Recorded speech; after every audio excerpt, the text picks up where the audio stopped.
So, JD లక్ష్మీనారాయణను గాలి జనార్దన్ రెడ్డి బెదిరించారని ఆయన చెప్పడం జరిగింది. ఎంతవరకు నిజం? ఎంతవరకు అబద్ధం? మీ మాటల్లో?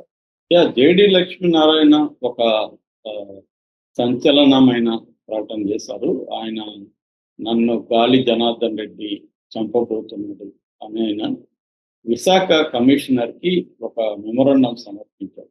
నన్ను రక్షించండి, నాకు సెక్యూరిటీ ఇవ్వండి.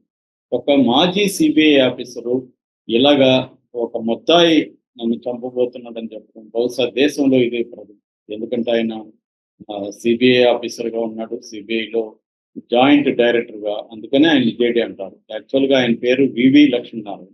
ఓహ్! కానీ జేడీ లక్ష్మీనారాయణ ఎందుకు మారిపోయిందంటే ఆయన అంత పాపులర్ అయ్యాడు. ఎందుకంటే అప్పట్లో హై ప్రొఫైల్ కేసుల్లో ఆయన ఉన్నాడు. జగన్ అరెస్ట్ చేసింది ఆయనే. ఆహ్, తర్వాత గాలి జనార్దన్ రెడ్డిని కూడా ఆయన అరెస్ట్ చేశారు.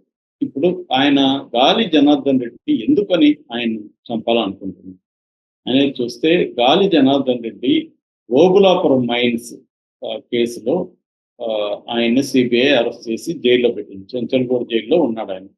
ఓకే. సో, ఆ ఓబులాపురం మైన్స్ అనేది వాళ్ళ కంపెనీ పేరు. Obulapuram mines company. అది వాళ్ళ అన్నదమ్ములు ముగ్గురుంటారు. ఆహ్, గాలి జనార్దన్ రెడ్డి, వాళ్ళ ఇంకొక ఇద్దరు అన్నదమ్ములు. ముగ్గురిది ఆ కంపెనీ. సో, అక్కడ Obulapuram mines and Brahmani steel, ఈ 2 కంపెనీల్లో అవకతవకలు జరిగాయనేది ప్రధానంగా సిబిఐ ఆరోపణ. అప్పట్లో ఐఏఎస్‌గా ఉన్న లక్ష్మి లాంటి వాళ్ళు కూడా, శ్రీలక్ష్మి లాంటి వాళ్ళు కూడా ఆ కేసులో ఇన్వాల్వ్ అయ్యారు. ప్రధానమైన ఆరోపణలు ఏంటంటే, అక్కడ కొంతవరకు లైసెన్స్ తీసుకొని అక్రమంగా ఐరన్ ఓర్‌ని చేసి స్మగుల్ చేశారు. లైసెన్స్‌లో పేర్కొనిన దానికంటే కూడా ఎక్కువగా అనేది ఒక ఆరోపణ. రెండోది ఆహ్, క్యాప్టివ్ ఆహ్, ఇదంటారు ఐరన్ ఓర్. అంటే అక్కడ ఎక్కడైతే ఐరన్ ఓర్ చేస్తారో లోకల్‌గానే దాన్ని ఆహ్, ఉపయోగించాలి. Steel factory. దాన్ని బయటకి తీసుకెళ్ళకూడదు. అది క్యాప్టివ్ అగ్రీమెంట్. అగ్రిమెంట్‌లో ఆ పదాన్ని శ్రీలక్ష్మి తీసేసింది లాస్ట్‌లో అనేది ఆమె మీద ఆరోపణ. బట్ శ్రీలక్ష్మి ఏం చెప్తుందంటే, అప్పుడు సబితా ఇంద్రారెడ్డి ఆదేశాల మేరకు నేను తీసేశానని చెప్పింది. బట్ అప్పుడు సబితా ఇంద్రారెడ్డి కాంగ్రెస్ పార్టీలో మంత్రిగా పనిచేస్తుంది కాబట్టి, కాంగ్రెస్ పార్టీ సెంట్రల్‌లో అధికారంలో ఉంది కాబట్టి, సబితా ఇంద్రారెడ్డిని దీంట్లో ఇన్వాల్వ్ చేయకుండా శ్రీలక్ష్మిని మాత్రమే బలి చేశారన్న ఆరోపణ కూడా ఉందన్నమాట. సో, ఈ కేసు అసలు గాలి జనార్దన్ రెడ్డి మీద ఎందుకు పెట్టారు? అండ్ చాలా అక్రమాలు దేశంలో జరుగుతుంది. కానీ గాలి జనార్దన్ మీద ఎందుకు పెట్టారంటే, దీనికి ఒక కథ చెప్తారు. ఆ కథ ఏందంటే, దాదాపు 2000 కోట్లు సోనియా గాంధీకి గాలి జనార్దన్ రెడ్డి ఇవ్వాలి, ఫండ్ ఇవ్వాలి. కానీ సోనియా గాంధీకి ఇవ్వట్లేదు ఇతను. సోనియా గాంధీనే ధిక్కరించాడు అనేది ఒకటి. సోనియా గాంధీని ధిక్కరించడానికి కారణం, సోనియా గాంధీ జగన్‌కి వ్యతిరేకంగా ఉంది. జగన్ ఏమో గాలి జనార్దన్ రెడ్డికి అనుకూలంగా ఉన్నాడు. సో, అందువల్ల ఇద్దరి మీద ఆమె కక్ష తీర్చుకోదలుచుకుంది. జగన్ మీద, ఇటు గాలి జనార్దన్ రెడ్డి. ఈ 2000 కోట్ల కోసం. ఓదార్పు యాత్ర ఇవి కాదు అసలు విషయాలు. ఈ 2000 కోట్లు ఇవ్వడంలో జగన్ గాని, ఇతను గాని ఇద్దరు కూడా సోనియా గాంధీకి ఆహ్, ఇవ్వకుండా ఎదిరించారు. అందుకనే సోనియా గాంధీ వీళ్ళిద్దరికీ గుణపాఠం చెప్పదలుచుకుంది. అందుకనే వీళ్ళ మీద అవినీతి కేసులు పెట్టి దీంట్లో ఇరికిచ్చింది. ప్రతి కంపెనీలో కూడా అవకతవకలనేవి ఖచ్చితంగా జరుగుతాయి. ఇండియన్ కంపెనీలలో అవకతవకలు జరగని కంపెనీస్ దాదాపు ఏది ఉండదు. పెద్ద స్థాయి కంపెనీలన్నీ కూడా ఏదో ఒక అకౌంటింగ్‌లోనో అక్కడ ఇక్కడ మ్యానిపులేటింగ్ చేస్తుంటారు. సత్యం కంపెనీలు చూసాము. తర్వాత మల్య ఇండస్ట్రీస్ చూసాము. అట్లా చాలా ఉన్నాయి. సో, ఇలాగా పెద్ద పెద్ద కంపెనీలు కూడా చేస్తారు. ఆ మధ్య కూడా సౌరవ్ ముఖర్జీ అని లండన్ బేస్డ్ ఎకనామిస్ట్ ఇండియాలో కంపెనీల మీద రీసెర్చ్ చేసి ఆయన 4, 5 పుస్తకాలు రాశారు. ఆయన చెప్పింది కూడా ఏంటంటే, కనీసం 3 చోట్ల కంపెనీలు మోసాలు చేస్తున్నాయని నేను కనుక్కున్నాను. సరే, ఆ కంపెనీల ఓనర్‌లని అడుగుదామని మేము వెళ్లి మేనేజ్మెంట్ అడిగితే వాళ్ళేమన్నారంటే, "మీరు లండన్ నుంచి వచ్చారు కదా సార్, మీకు ఇక్కడ విషయాలు తెలీదు. మేము 3 కాదు 6 చోట్ల మోసాలు చేస్తున్నామని" చెప్పారంట. సో, వీళ్ళు 3 చోట్ల అంటే 6 చోట్లని వాళ్ళే ఓన్‌గా చెప్పారనమాట. అంటే ఆయన సౌరవ్ ముఖర్జీ చెప్పేదేమంటే, 1930స్‌లో అమెరికాలో కంపెనీలు ఎలాగైతే ఉన్నాయో ఇండియాలో ఇప్పుడు కూడా అలాగే ఉన్నాయి.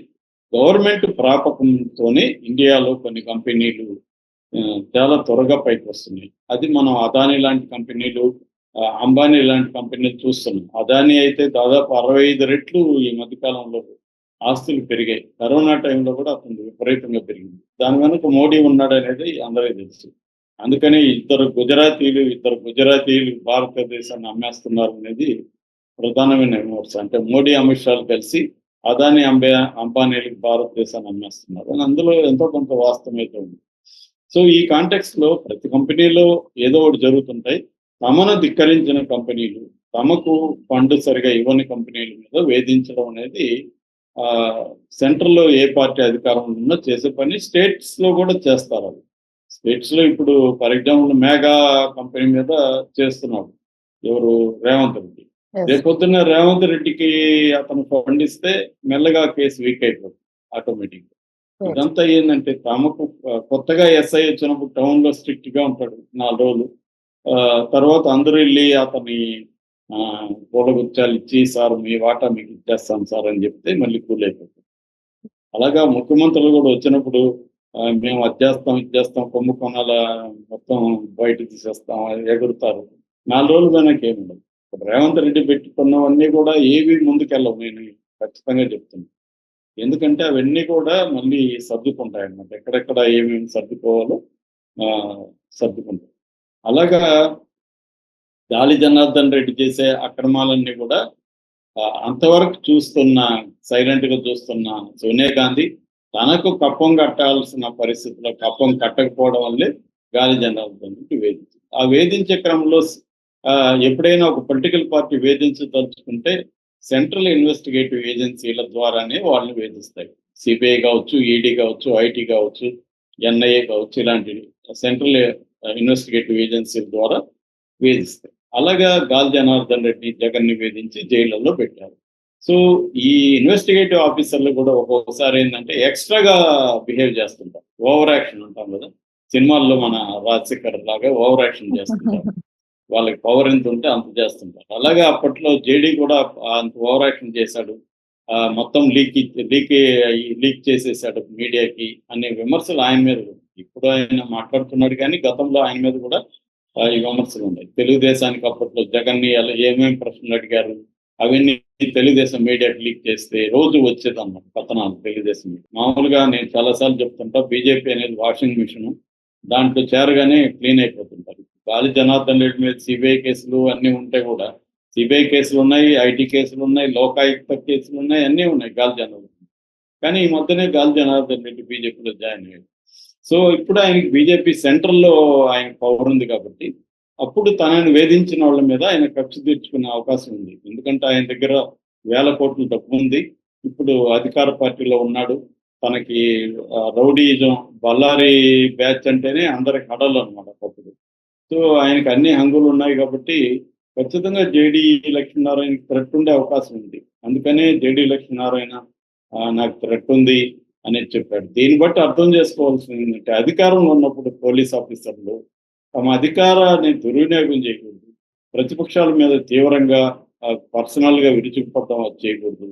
వాళ్ళ రూల్స్కి కట్టుబడి, రాజ్యాంగానికి కట్టుబడి, చట్టానికి కట్టుబడి పనిచేయాలి తప్ప వాళ్ళేదో లీగల్ గోండాలు, ఈ భాష నేను వాడలేదు, సుప్రీంకోర్టు చెప్పింది గతంలో, పోలీసులను లీగల్ గోండాల్లాగా ప్రవర్తిస్తారని చెప్పింది. చాలా మంది ఆఫీసర్లు ఎలాగా లీగల్ గోండాల్లాగా ప్రైవేట్ వ్యక్తుల్ని బెదిరించి కిడ్నాప్లు చేసి వాళ్ళ దగ్గర ఆస్తులు రాయించుకొని డబ్బులు కలెక్ట్ చేశారనే విషయాలు బయటకు వస్తుంది. సో ఇది ఎప్పటి నుంచో పోలీసులు చేస్తున్నారు. సో ఈయన కూడా ఇప్పుడు దానికి బలయ్యాడని చెప్పచ్చు. అధికారం పర్మనెంట్ గా ఒక చోట ఉండదు. అధికారం మారినప్పుడు బలయ్యేది అధికారులు. ఎందుకంటే రాజకీయ నాయకులు ఏదో ఒకటి చేసి మళ్ళీ తప్పించుకుంటారు, అధికారులు బలవుతారు ఖచ్చితంగా. సో ఆ కాంటెక్స్ట్ లో జేడీ లక్ష్మీనారాయణ భయం అనేది వాస్తవమే. గాలి జనార్దన్ రెడ్డి సర్వశక్తిమంతుడు. మరి ఆయనకి ఏ రకమైన ప్రొటెక్షన్ అందుతుందనేది మనం చూడాలి. Thank you sir.